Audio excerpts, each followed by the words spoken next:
Hello, hello, hello. I have a question for you. Have you ever felt completely lost? You know, seeking purposeful direction that could and should propel your mission within your divine journey to that next level, but still it hasn't happened. Well, my name is Lauren Michaels Harris, and I'm the founder of P3, the Journey Series. People come to me because they're wounded. Many are scared, and even there are those who are bruised simply because they feel that they are increasingly, for whatever reason, losing their ability to dream. Now, this P3 program is not for a person who's just looking to start a business, no, but rather for those of you out there who have been on your journey and you've been navigating within your divine purpose, but you still desire to elevate to that level that you have not reached yet. If this is appealing, if this describes you, then I want to have a chat with you. I want to hear your story. So use the link below to get registered for your free seat at P3, the Journey Series. And let's get started. One story at a time. I'll see you inside. Click the link.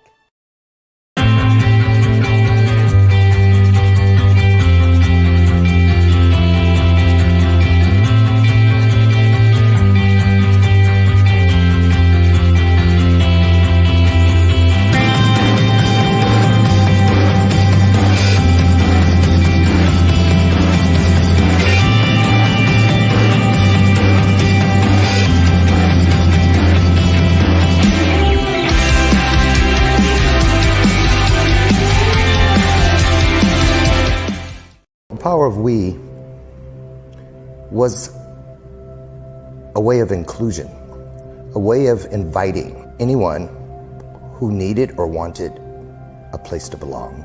It was just very clear to me that this was something that would really benefit the young folks right here. And to be able to give them a different perspective, that I know where they come from, I know what they're experiencing because I was there too. And letting them know that there's different actions that they can take that'll lead to a different destiny. We really needed to hear that. In order to change our community, we needed to hear that. And they are inspired to invest in making it happen. That's powerful.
It's Monday, and I'm feeling like singing this song to you.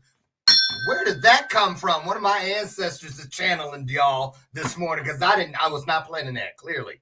Anyway, or I wouldn't have done it, right? Good morning. I'm being silly, but look, I'm happy. I'm blessed. I'm glad to be here. What about you? It's Monday morning, you guys. Everybody has it so rough. And I have a feeling today is that we got to check with the Oracle. She's coming back Wednesday, you guys. She's been on some kind of vision quest. But, she always puts us up on, what is that thing? That Mercury retrograde. That. Because when it's like everybody's shit is just like all messed up, right? and it's a slow morning. It was hard getting going today for a lot of us, but hey, we're here, and we're here fulfilling that promise that where two or more of us comes together, something great's going to happen. It always does, especially here on Bathrobe Moments. Today's no exception. I've got a great guest for you today. Uh, you guys know behind me on the wall, Shift Magazine, all of our good friends. Oh, all us veterans, all of you veterans, all of you people who are families and members and community members.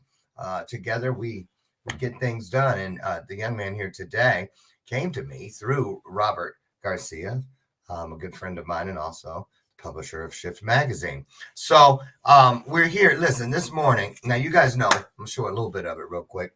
But you know, the Soul Children, the choir, the Grammy Award winning choir, is going to be at our event coming up here. Where are they? There those kids are. I love these kids. There they are. There's more than that, though. That's just a small amount. But here they are just last week when they recorded the video you're going to see.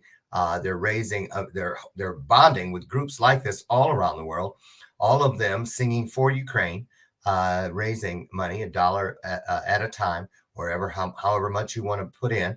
But they are doing that just like our guest today is doing his part, and a lot of other people, silent heroes and the such, doing their part to, you know, we're here. Just like we're living through this pandemic, we're living through a war, right? A lot closer than the last one.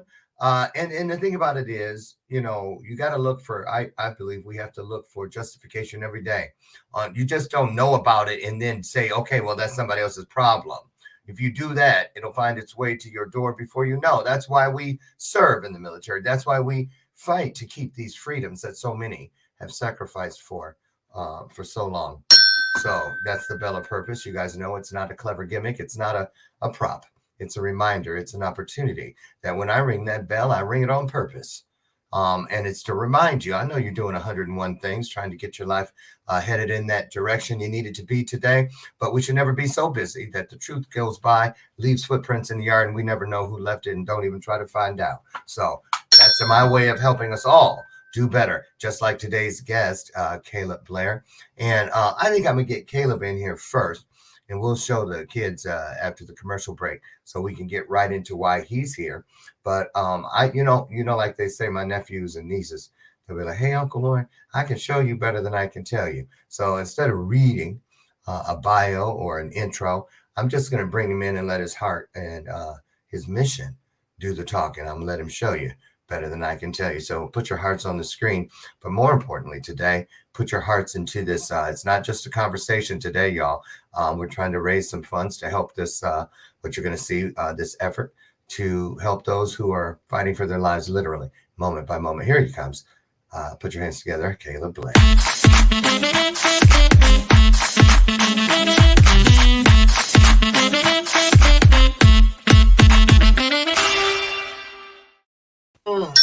That's my jam too. What's going on? Jams in this show. I got some jams. Hey, Caleb Blair. Good morning. Happy Monday morning. Where are you? I am in Alaska. For real? Yeah, no, it is. It's currently 5:10 a.m. here. Well, thank you for getting up that early. Cheers to you. Wow. I haven't been sleeping much anyways lately, so I know. I bet you haven't. I've been watching your Instagram. You've been a busy guy. Tell everybody why you're in Alaska, how you got there, and give us a little backstory on little Caleb. How he got started, and we know you're military. Just bring us up to stuff. All you, go for it. Hey guys, thank you so much, Lauren, for giving me the floor here and allowing myself to introduce me and what we're doing. My name's Caleb. I am a Army veteran, young guy, right? Serial entrepreneur by trade. Been a carpenter, started a construction company, currently own a marketing agency and everything else in between. When Ukraine was invaded February 25th, it wasn't more than about 72 hours that I was able to continue to allow my life to go on as normal, for lack of better words, and felt inclined to do something, whatever it may be, to make an impactful difference in the world, right? Like we're here as a gift. Life is a gift. Our first world comforts are a gift, right? Like we're not owed, running water and a soft bed and a heated, home to sleep in and stuff. And so, Right. Right. for 3 days I was plagued by like, well, what am I doing to earn this? Right? Like, what am I doing in the world to quantify my existence? And, I heard this one phrase repeated in the depths of my soul over and over and over, which was, what is it that separate those that can from those that do? Right? Mm. Nothing what other than the fact that they do. Right? right. They literally just get up and fucking do. That's And it. so, it's call it my creator, call it my soul spirit, call it my spirit guide, whatever you want to, whatever you want to identify it as, wouldn't allow me to squander the gifts that I've been given. Right? Like, I'm a very young kid, but I've done a lot in my life, and I've been very blessed with the opportunities that I've been given. And not just, in the sense of business, but even the people I know, right? The paths I've walked, the life experiences that I've garnered and gained over the course of the past, specifically 8 years. Mm-hmm. And, what I kept regurgitating to myself was, if you're given gifts and you don't use them, how much worse are you than someone that never had the gifts, right? If that makes sense. And Yeah, I think you're worse, because the person who never had the gifts doesn't need an excuse for not using theirs, because they didn't have any. But we all have them. We just don't see them. There's so many slicksters in the so many different things out there, not just people, but ancestry stuff, generational stuff, cultural stuff, just stuff that oh yeah, trauma and drama. Mm-hmm. Everything but our mama. Man, I made that up. For some of us, it's all in one. Right. But I want to know this, because here's the deal. Everybody, we get people on shows, we watch people on shows. I used to, like, when Oprah was first starting stuff, she'd bring on, like, I remember the show about the kid he was plowing or something and fell off the track or whatever, and it cut his leg off, and he crawled all the way back home, but then went through the kitchen, which was further away from the door he was at, because he didn't want to bleed on his mama's carpet, and got to the bathtub, tied off everything. And they, in those stories, they take you from the trauma straight to the top of the mountain. Yay, look what I did. But no one ever talks about that quiet, dark time when you don't know if you're going to make it to the house, when you don't know if, you're thinking rationally, is this really happening? Is this surreal? And trauma is trauma. You see what I'm saying? But a lot of us have gone through it, but wouldn't think that you would normally, or what's wrong with a person who chooses to go back into that place, even if it is to help like you're doing, and those people that you're going to introduce us to today, some of the team, Phantom Support Ukraine. Talk about, how long did it take you before you said, I'm slamming this hammer, I'm doing this? You gave it a name and you started getting on the phone, you started doing what you do. How long after the war started? About 3 days. 3 days. February 28th. 3 days. How many hours a day you think you're pouring into this thing, Caleb? More than 24, it feels like. So are you telling us that you're doing this for like full time, like a job? Yeah, I walked away from my business February 28th. I haven't really touched it since then. Tamara and my team there have been crushing it for us. And this has been my full purpose of existence here for the past 5 weeks or so. I know. Rob Garcia, I want to just tell you, he doesn't push his people on me like, hey, this person works with me, or, oh, I know this person, Lord, put him on your show. He doesn't. But when he does come with somebody, it's like E.F. Hutton for me. I kind of stand up and I listen. And then it took me about a nanosecond after clicking on your Instagram to know exactly that I actually moved somebody, because I was thinking, well, I can get him in week after next. But then I started thinking, and something said to me, yeah, and how many people going to bleed out before then? How many people going to die looking for some food by then? How many? I'm glad you get it, right? Because it's so frustrating for me to have to try to live a normal life here, right? Like, live on normal people's timelines, live on normal donors' timelines, normal corporate timelines. Like, oh yeah, we'll get to it next week. Like, motherfucker, do you know how many people are gonna die between now and then that could have not, right? Like it's not how many people are going to die between now and then. It's how many people are going to die between now and then that are avoidable. That's the bigger fucking thing. Yes. And just to throw this out there, and you all know it, I started talking about it, I believe, Saturday when I listen to NPR News every morning. And the thing that I hadn't heard before was war crimes now.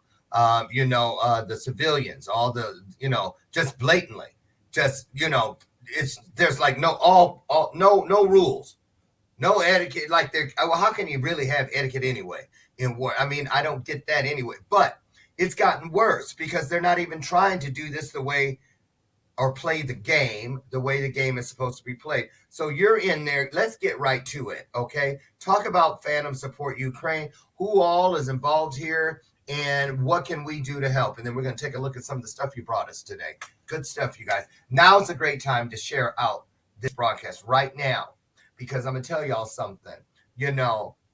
Whatever we turn a blind eye to, here's the scary part about that. People always point to Hitler as if, that Hitler didn't do that shit by himself. People that turned a blind eye helped, in many cases, more than he did. So I want you to think about that seriously, because this is going to be one of those things when you're sitting in that chair, when you're transitioning from whatever's next, and they say, oh, we're going to show you a sizzle reel. This was your life. Don't be trying to look away. You want to stare it deep into the soul of your journey because it is going to prove what you did or did not do. So I want you to think about that today. $5 here. What do you spend at the coffee shop? How many movies did you see last week? What'd you do for a Super Bowl? Think about it. And then think about seriousness, how much good is that money doing? Collecting negative interest. Yeah, Caleb, you have to shut me up because no, you're on a roll, man. I'm jumping right in, just all passion, motivated base. I see people like stashing cash in accounts that are current with inflation rates, honestly losing the money, right? Like true negative interest rates, and it breaks my heart because what it is it's a lack of reality setting, right? Like it just isn't real to people. It just isn't real. It's the best way I can describe it. It's something they see on TV. It's something that, honestly, we're already starting to see these levels of compassion fatigue. One of the videos that you have there, it talks about, it's from one of the organizations on the ground that we're coordinating with. One of our team members filmed, and her name's Kat. And what Kat's talking about is how, the first week or two, they really saw an overwhelming show of support, right? Donations and food and formula and diapers and medical supplies and everything else showing up. Okay. But then people just went back to their normal lives, right? Right. I had mine. And it's compassion fatigue, right? Like it was like, oh, cool, we did something. We like got our good deed of the weekend, got our good deed of the year end. We donated a few bucks to Ukraine, and now we did our part, right? Right. And so not that one. If you want to go to the other one, there's two videos of Kat talking, and they both are very, very powerful. Kat. Is this that it? one? Yep, that one right there. Okay, well, let's take one a for us look. to listen to. Let's take a look, and we'll talk about it. Here we go, you guys. Set it up. What are we about to see? So this is a refugee distribution center that is in southern Ukraine. It's one of our main operating areas and facilities that we're supplying and working with. Okay. This refugee center, they every day have vans, buses, cars, trucks show up and load up everything they can and then take it out to the front lines and to the people that need it most. Okay. In addition to the 200 to 300 refugees that come through this center every day. Okay, let's take a look. Here we go, you guys.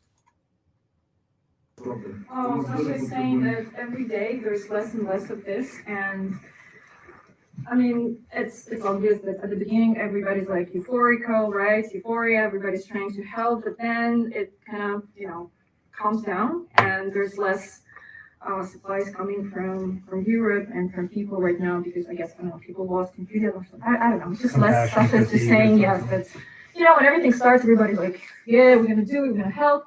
And then, okay, we already helped, so, and then move on with Wow. our lives. yeah, so they're trying to move on. Okay. So if you want to jump right into the other video, the first one you had pulled up there, it's a great just one to Now you know I am not techie. Hold on. Okay, here we go. Oh, look at me. Okay, here. Beautiful. The center where the aid is coming in. Here it's sorted, medicine, clothes, supplies, everything, and it's sent to where it's needed, to the front. What's needed at the front goes to the front, and also there is every day. Sasha mentioned that there is from 150 to 250 refugees who come and get their like box. They organize in that box like some weekly supplies that they need for a week. And yeah, this is what is done Да. here. Сьогодні вихідний, але я покажу склади, де це все Today's знаходиться. their day off, but Sasha's going to show you where everything is stored. У нас працює 50 волонтерів на добровільних основах. Oh, okay. Do you want to hold? We can come back to the other videos. Let's talk for a minute. Okay. So tell us how it works. How does it get from where you're at to where we just saw? And then who are the people that tell us how, take us down that supply chain. Yeah, and let me tell you the story of Phantom Support Ukraine too. You asked that earlier, and I kind of skipped over a little bit, but Okay. I want to tell you guys who these people are, who this team is, and just how incredible they've been. Go ahead. Operation Phantom Support is a 501c3 that's operated out of Texas by John Valentine. He's a really good friend of mine, another great veteran, runs in me and Rob Garcia's circles. And Operation Phantom Support is a established nonprofit that specifically services the veteran and underprivileged local communities there in Killeen, Texas. And when I started this up, I quickly recognized that we were going to need a home, right? We were going to need an umbrella. We were going to need somewhere to hang our hat. We couldn't just be a bunch of cowboys that didn't have an organization or a name or a designator, right? And so I reached out to Nick and I was like, "Hey man, can you support us? Would you be willing to adopt us, right? Underneath the organization, we don't have anything else right now. We want to belong somewhere." In the sense of especially being official, right? We didn't want to just be volunteers. We wanted to make sure that we belonged to an organization that could give the backing that we needed to solidify the operation. And so Operation Phantom Support has been monumental in supporting us and giving us what we need for administrative backing. And so thank you, Nick. I really want to shout them out. And just What's Nick's last name again? Valentine, just Oh, like Nick! the holiday. Oh, I know Nick. I didn't. Yeah.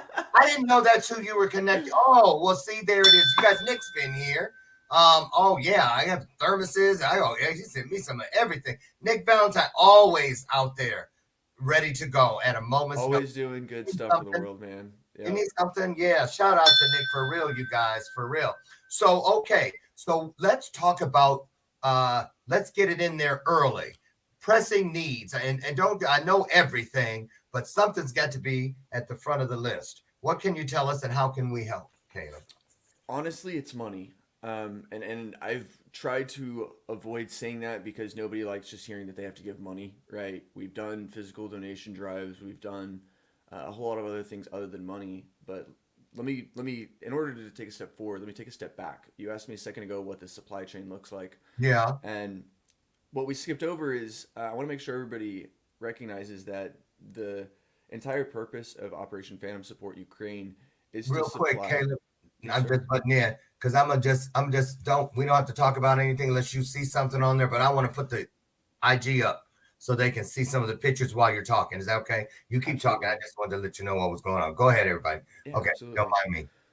So from the very beginning, the entirety of the supply chain was coming through Poland, right? And right off the bat, we recognize that anytime you have an entire conflict zone being supplied by one point of entry or exit, it's bound for hiccups, right? It's bound for problems. It's only a matter of time before you have either security issues, right? What happens if Russia does invade through Belarus or whatever else, and then that entire border is no longer a secure front? You just lost the entire access to your supply chain, right? And so day 3 of the war, we set up in Romania, out of Bucharest and coming up north. And we've established a proprietary supply logistic chain. Everything from warehouses to semi-trucks to drivers to border crossing. I mean, the entire thing from start to finish is like a 6-day trip from the time you get off the airport to the front lines. And we've essentially connected all of those dots logistically. And so where we're at now is we have pallets and pallets and pallets of physical donations sitting in Vermont.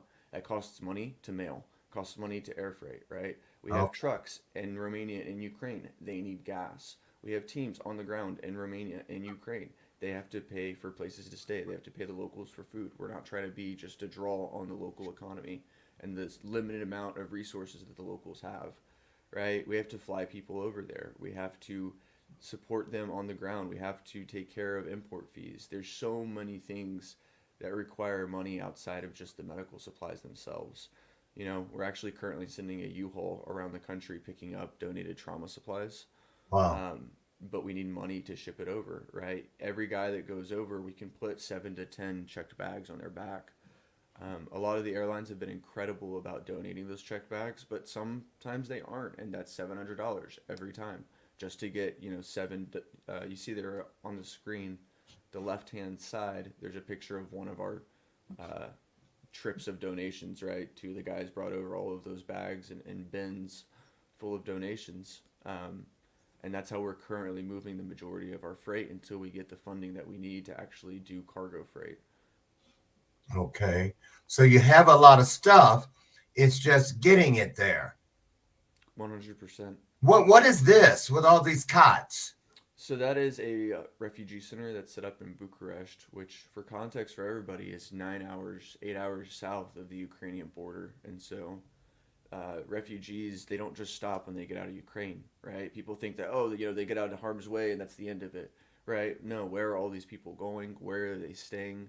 Not just like tonight, but long term, right? They're Yeah. displaced. They don't have a home anymore. So where are we going to put these people up, right? Whose family are going to stay with? What Yeah. center are they going to sleep in? Where are they going to get their food? Where are they going to get their formula? Where are they going to get their diapers for their kids? You know, it's all of these things that then come into play when you're 20 hours away from anything that you ever knew before. Right. Now, oh wow. Um, oh, oh, okay. Oh, clearly. Um, okay. So what about this, Caleb? You know, people still have heart attacks. People still need appendectomies. Women are still along the gestation period, you know, of their pregnancies, having babies every day, and there's all the stress and trauma. People What's still have happening? cancer. People still have diabetes. People still need insulin. Like we're Right. seeing all of these, like I mentioned earlier, avoidable deaths, and that's what I'm referencing. It's sad. Oh, oh, okay. So, If you want to click on, scroll down for me real quick. The one with the images of the refugee center there that you asked about. If you want to go ahead and click on that one. here, Yep. There should be additional pictures there. how do I see them? Oh, going left and right. Yep. I would say go ahead and go right though, Okay. and then go left one more time. Sorry, we went too far there. So, okay. So go the other way. Left twice. Yep. All And right. hit it again. And now in the middle, too far. Oh, Trying to find that refugee picture. So just that's, hit. oh, So that's how you change it within the actual post itself, right? So when you oh, hit okay. that, Okay. So you yep. want me to go back to, okay. I know. I got it. I didn't know that. I didn't know that was like in there. Oh, okay. And these are all just donations, you know, in Bucharest that local families are dropping off, um, you know, to help support these refugees. Okay. Um, And Romania is a very poor country, though. They have been, if we want what's to he listen to this video, saying? we can. Can we hear him? Yep. And Hold he on. has a message. Okay, Julian is one of the coordinators at this place. Tonight or tomorrow morning, our refugees will come, and he has a message for the people in US. So for the people in US, here in Corbanca, we need volunteers and we need funds to hold the people here and to give them all the facilities they need. Thank you. We need volunteers in this facility, which we can likely find in Bucharest. We need money. They need money. They need to be able to fund this facility. They've already had people come through this facility. They stayed here for you said 2 weeks. 1 or 2 weeks. 1 or 2 weeks, and it's a transition. This is not going to be where people are staying for a long period of time. This is just to get them safe out of Ukraine, warm with food, so that they can then go where they need to go. So we needed money. We need the money and volunteers to help the women and kids that come in here.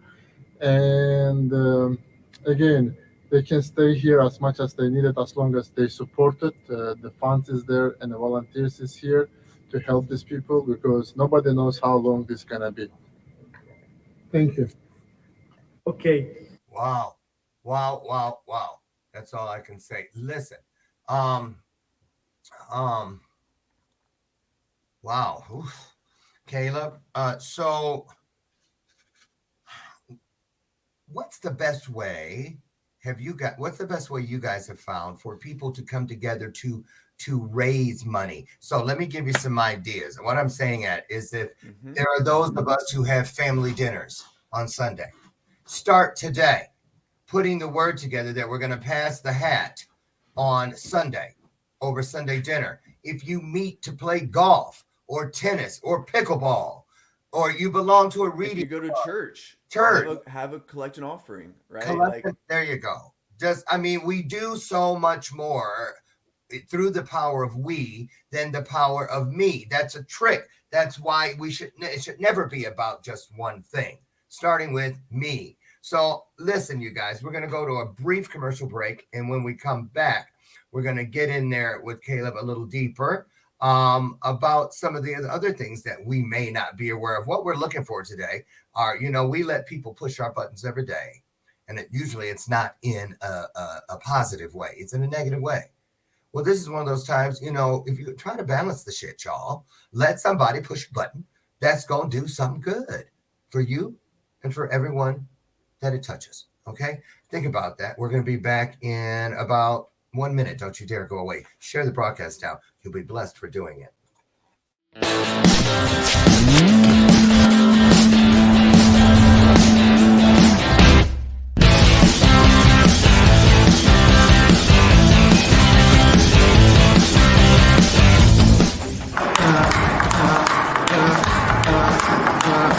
April 28th, Chicago, Stand Nation, Power Week. I'll be there and show some you.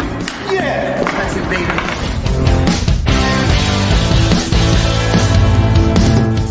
Hey guys, my name is Wally Green from New York City. We have an amazing event at the Stan Mansion in Chicago. It is called The Power of We, run by my man, my boy, Mr. Lauren Harris.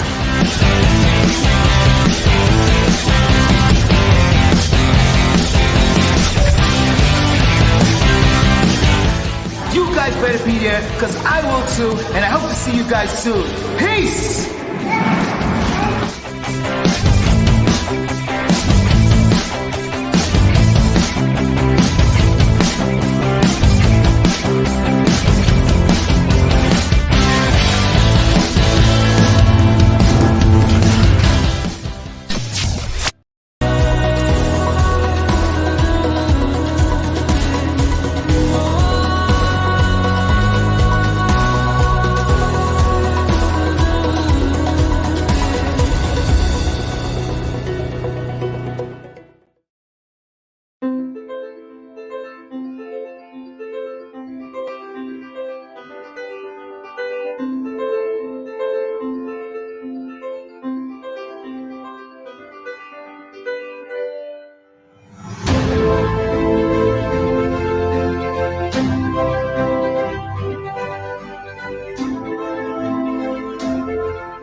pregnant woman who was pulled out of the rubble of a maternity hospital has lost her life along with her baby.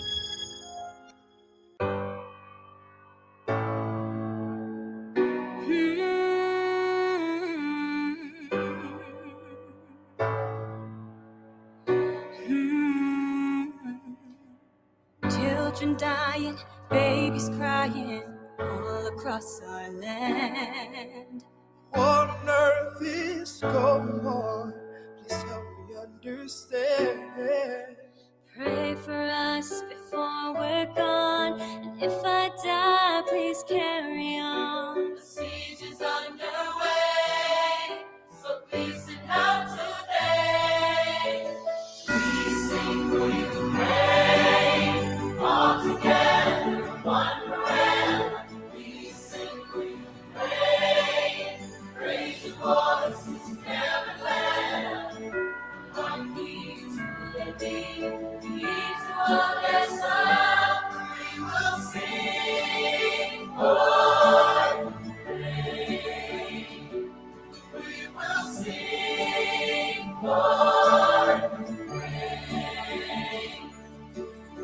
Fathers, mothers, sisters, brothers, we never wanted war.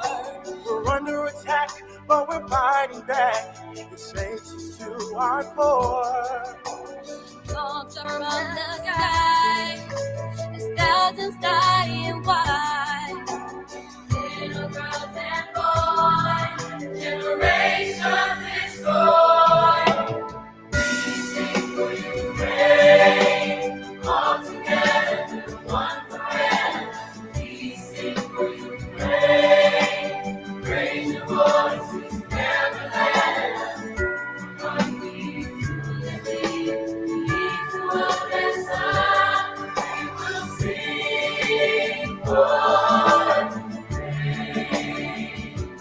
We will sing for Ukraine. Oh, we sing, We sing, we sing, we sing. for Ukraine.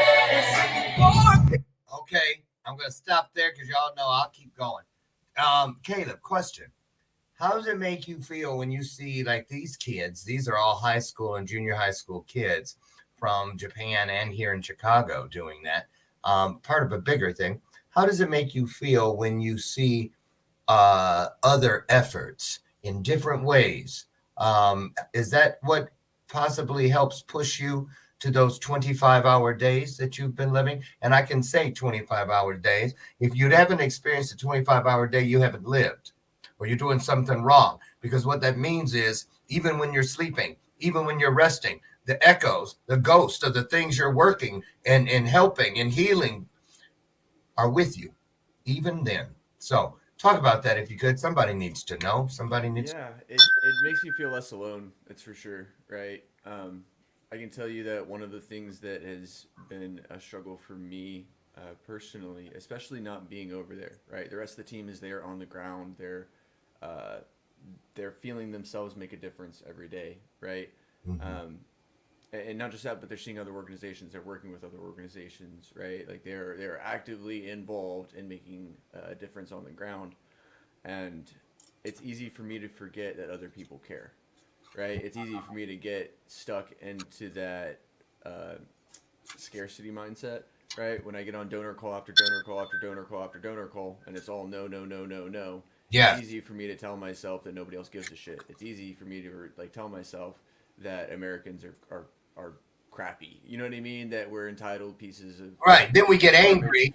Right. Yeah. And that's start not smelling like that's shit not, within our own house. I get it. and then I literally become that American that I'm talking about, right? Like it's There you not go. like I have the answers here, and so there's that level of burnout, that we've been dealing with, and seeing other organizations and other people trying to come together and do what they can.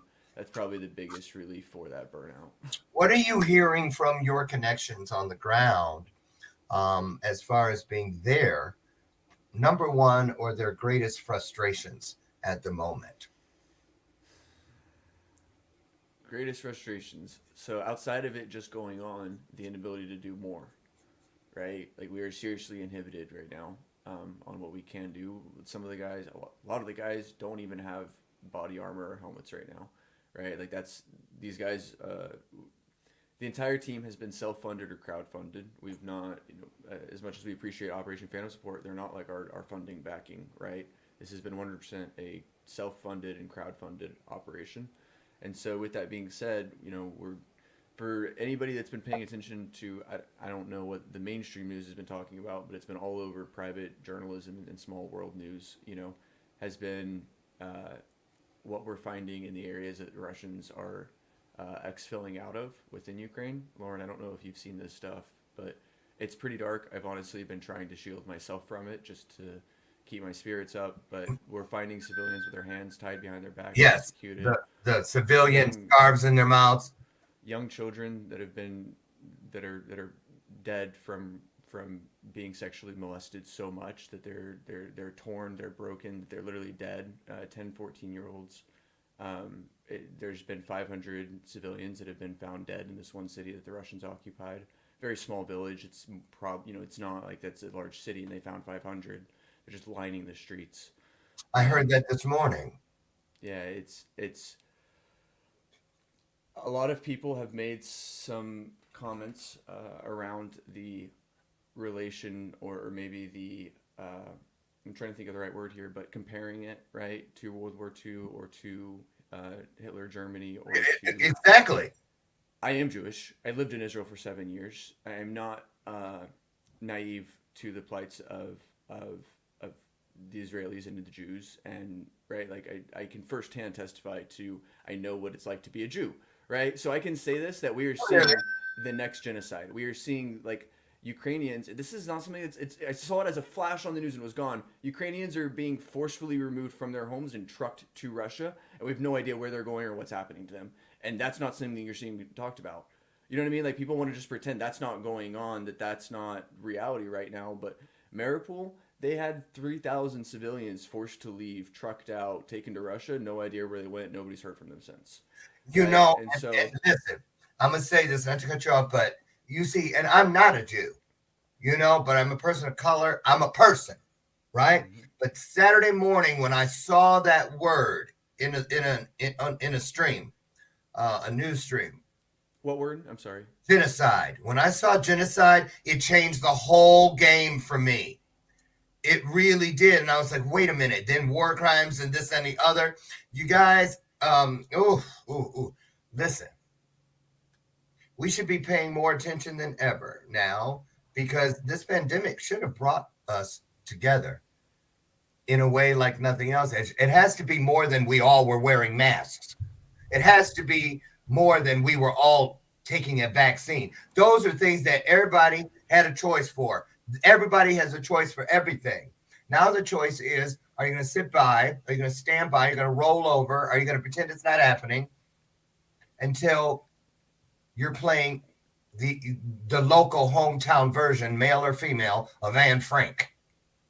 Are you going to wait until you're hiding in somebody's attic? Do you think these people that are doing that right now thought that this could even remotely be their reality as recently as maybe even a year ago? Honestly, even if it doesn't come to you, even if it never shows up on your door, even if you knew for a fact that it would never affect you, what kind of a human do you have to be okay with that? Well, it's not going to affect me? Cool, Roger, track and all. Let me move on with my life. Well, you know, like why I say that, Caleb? Because there are people that think that way. And sometimes you're going to like, what if it was your mama? And you know, whatever it takes to because you know what, if you're thinking, if you're one of those people that doesn't care, then I don't give a damn about your feelings in the first damn place.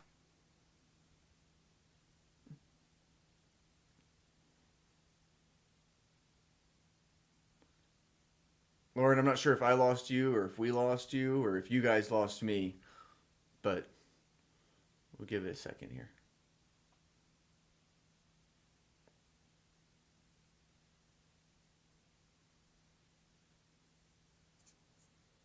See? There we go. Now I right now. Look, I write down the word that is coming out of my mouth every time. Look, hurt feelings every time, because I'll be like, trick no good. I ain't got Alzheimer's yet, motherfucker. Right, I ain't forgetting shit. We're gonna pick it right back up. Listen, people, tell them where to go, and to make sure they get to the place where. Yeah, guys, you guys can go to phantomsupportukraine.org. We have donate buttons all over there. 8,000. I am today $8,380. Did the figures while I was out, away from my goal for my own kids thing. But you know what? My kids aren't being shelled right now. You see what I'm saying? I know that if I stop what I'm doing to help someone else do what they're doing, and it's got the same stamp of whatever it is, why we do it, that motivator, everybody's going to win. You never think that your thing is more important than someone else's. Well, I ain't got nothing to give away. I need all I can get. I'm short my damn self. You can say that about the money. I ain't got no money to give. I ain't got $5. Then you're going to go right out to Starbucks when this show is over, if you ain't in the drive-thru right now, and spend twice that. And be pissing it out in less than an hour. I'm just saying. How much did you spend Friday night at dinner? What?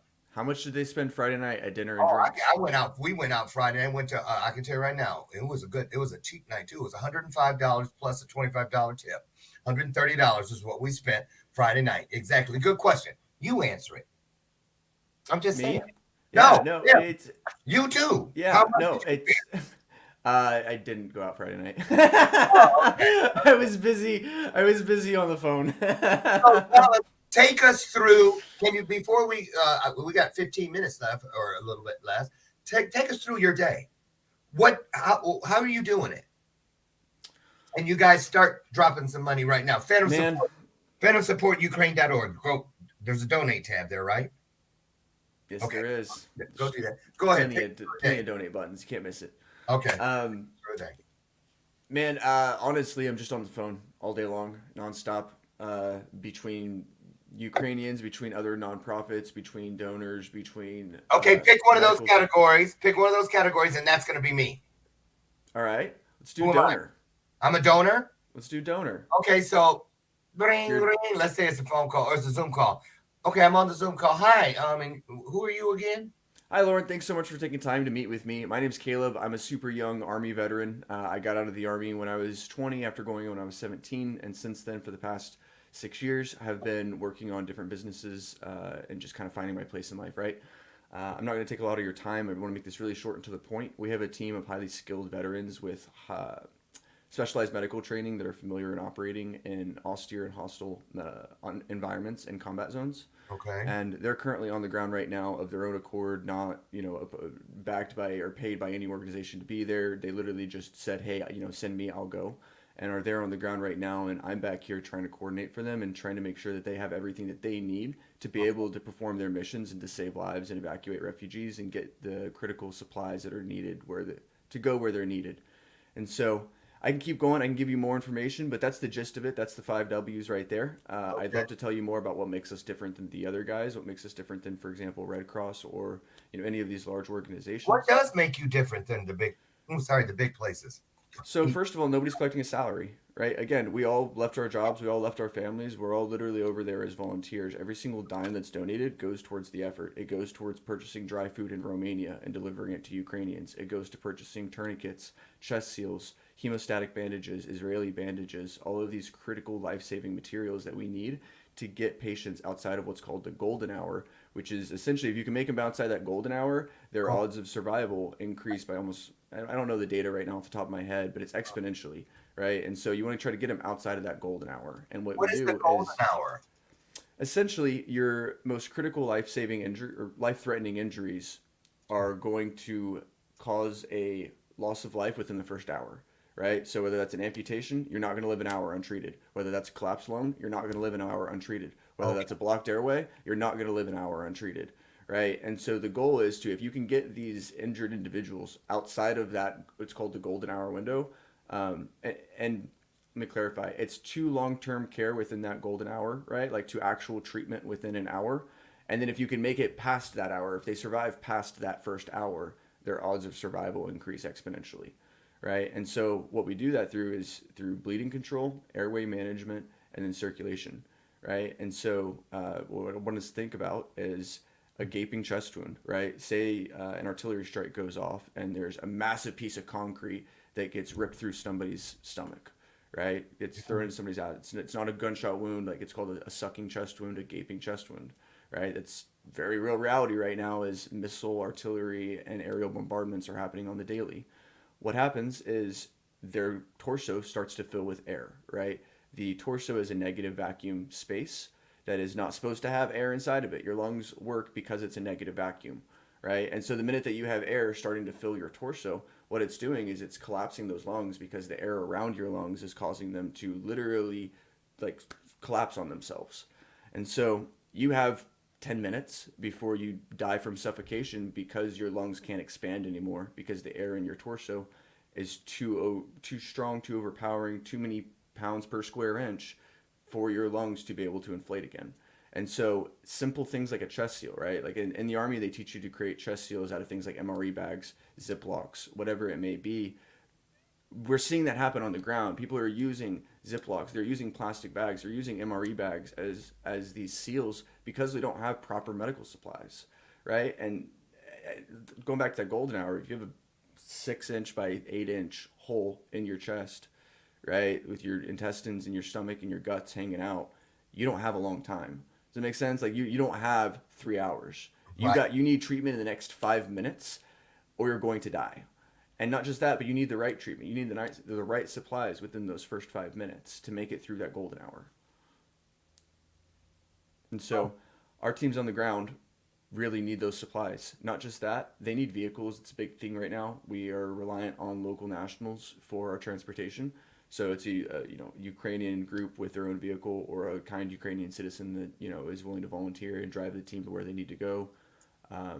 But I don't know if you guys can imagine being involved in a hostile environment and not having your own vehicle in case something goes wrong is not exactly a comforting situation. Right. Now, Caleb, if you could, I don't know if you have this answer or not, but I'm sure you can give us a little insight here. A lot of people find it as an excuse, which is why I want these crumbs off the table. So get ready to brush them off in 3, 2, 1. Where should people listen? Where do we put our ear? To hear what is most accurate. To hear what is most accurate. Because I don't want people to use, it's fake news. That's just propaganda. To not help. Honestly, if you're looking for a clear and accurate depiction, go on Instagram. Just start searching hashtags. Search Ukraine. There's so much on the ground account. Like, it's not news. It's people. It's Ukrainians posting these videos, right? Like, it's not. It's not. Like. What's the hashtags? Ukraine war. Ukrainian refugees. Fuck Putin. I mean, like, just start having fun with hashtags. Click on other hashtags that are in posts that you see, and social media is where it goes from social media to the news. It's where the news is procuring all of their own intelligence and their stories, etc. If you want to get deep, Telegram is where a lot of the intelligence gathering is happening right now. Mm-hmm. What is that? It's very similar to WhatsApp or any other messaging platform, but they have groups, right, where there's like 100,000 people in a group that's this one oblast in Ukraine, and they're all sharing information. Hey, the Russians moved here. Hey, the Russians just did this. Or, hey, this is what's going on in this area. Whatever it may be, it's all on the ground intelligence. Now, Caleb, as a person who has pretty much been swimming inside this body of water since day one of it, how do you feel? And I'm asking for your own personal barometer. How do you feel? What direction do you think this thing is going right now?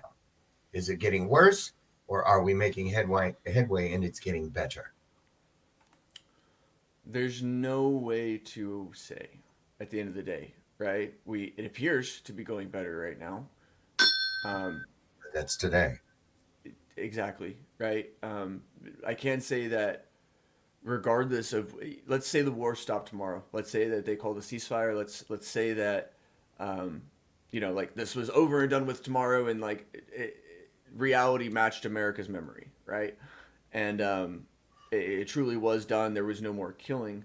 I don't think people realize that we would still need to be there for another 12 to 18 months, pulling people out of the rubble, like providing long-term treatment and care for people that are now amputees. They're just a normal mom, right, that now has to learn how to take care of her children with no legs, right? Like, it's all of these things that people don't recognize as the aftermath of war, that even if it was over tomorrow, people still need help, right? Like, people are still hurting. People are still lost everything. Their homes are gone. Their lives are gone. Every single thing that they had before, their job, their money, their security, they have nothing other than a suitcase now to define their entire livelihood, right? And so even outside of that conversation, the war's almost over soon, so it doesn't matter. These people are going to be out of it in the next few weeks anyways, right? It's all bullshit because they have nothing to go back to, right? It's not like, the war's over, we can go home now. That's not true, right? Like, we are going to be rebuilding Ukraine for years. They have literally leveled cities. They are gone, just gone. People don't understand the level of destruction that we're seeing on the ground. It's it was seen a little bit in Syria. It was seen in other places that Russian-backed rebels and third-party agents have utilized. But that whole raise ground concept, right? Burn everything behind you. And that's literally what they're doing. They are burning everything behind them. And, so when you think about it in that sense, it doesn't really matter how it's going, right? Because the long-term consequences of this are so significant, we haven't even started to contemplate them and ponder them. In regards to how the war's going, it's war. It's never going well, right? Like, at the end of the day, there are people dying on both sides of it. As much as I want to throw flack at Russia, and as much as I want to throw Russia under the bus, and we do need to judge the things that we're seeing come out of Ukraine, and we need to, not look the other way, and we need to mourn with Ukrainians. Even for myself, I want to look the other way. I want to pay attention. I want to pretend it's not happening. I want to just focus on what I'm doing. But that doesn't help, right? Like, we need to mourn with it. We need to make it real for ourselves, so that way it influences the way that we behave moving forward, right? It's not just a matter of, I want to protect my self-dignity. I want to become familiar with reality, so that way I can better handle reality.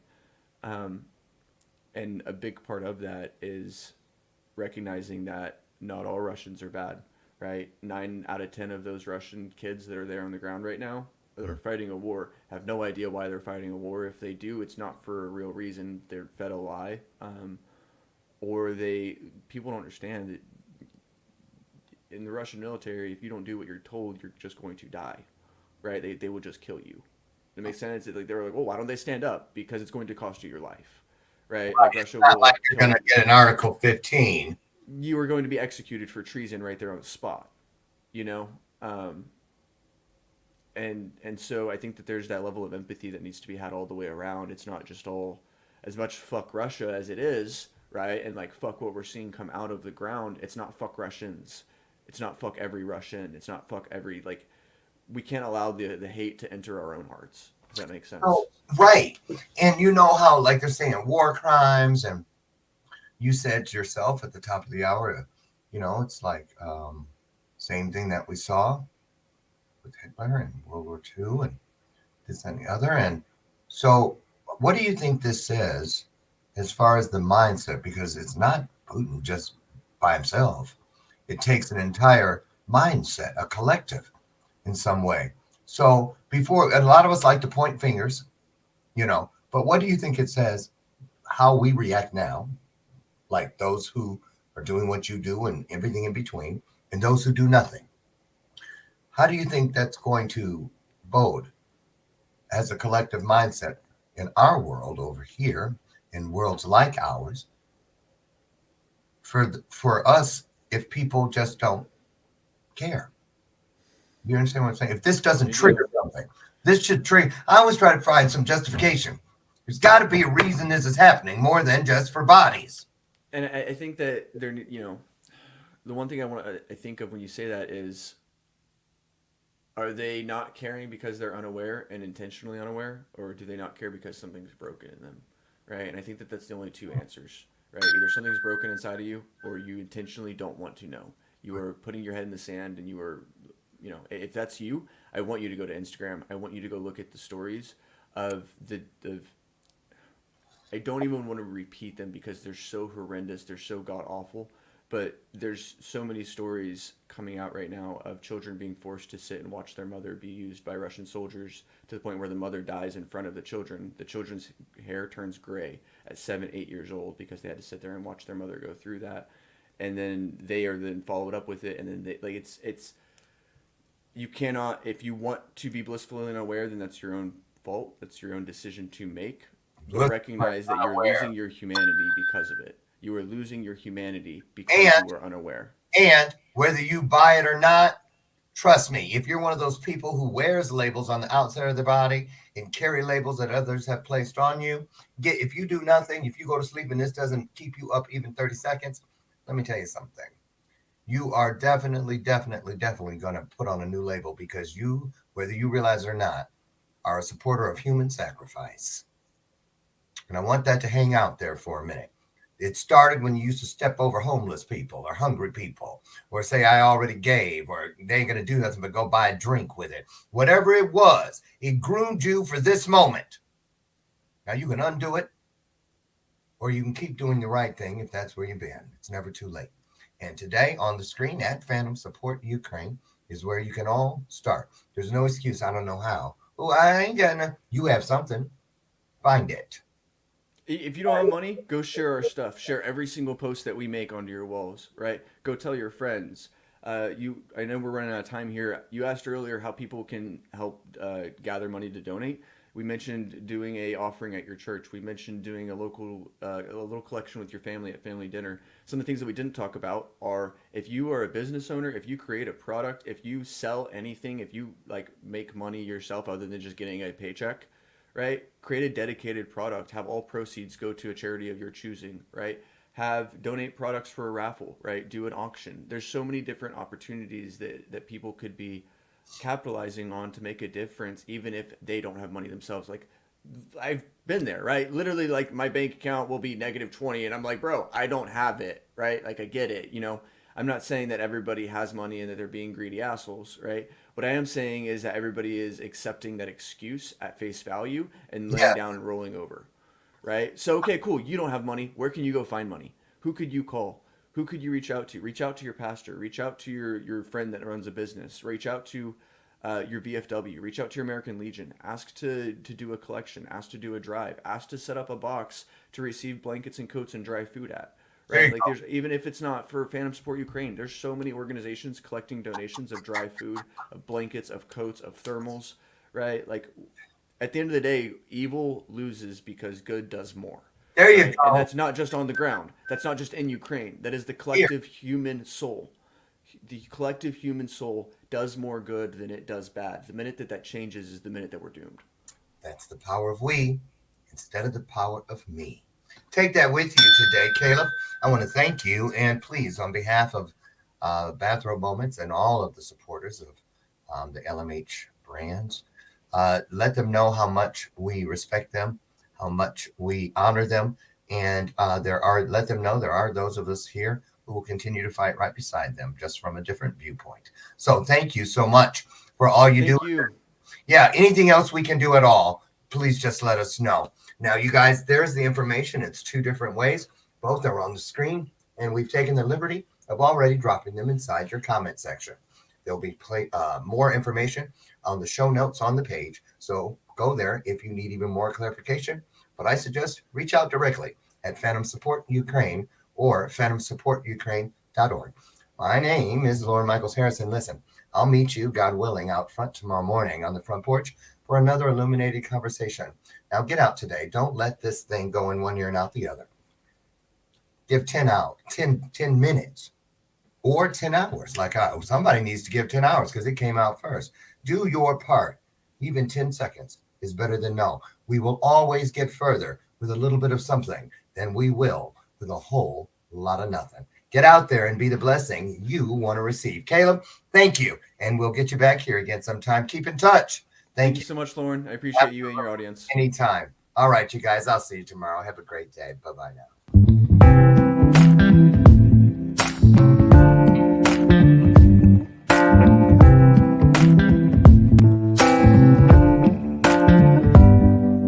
Show me your soul.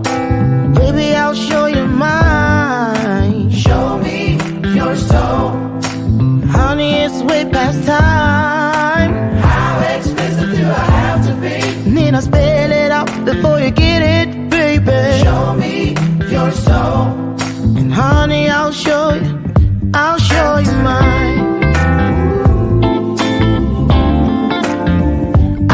you mine.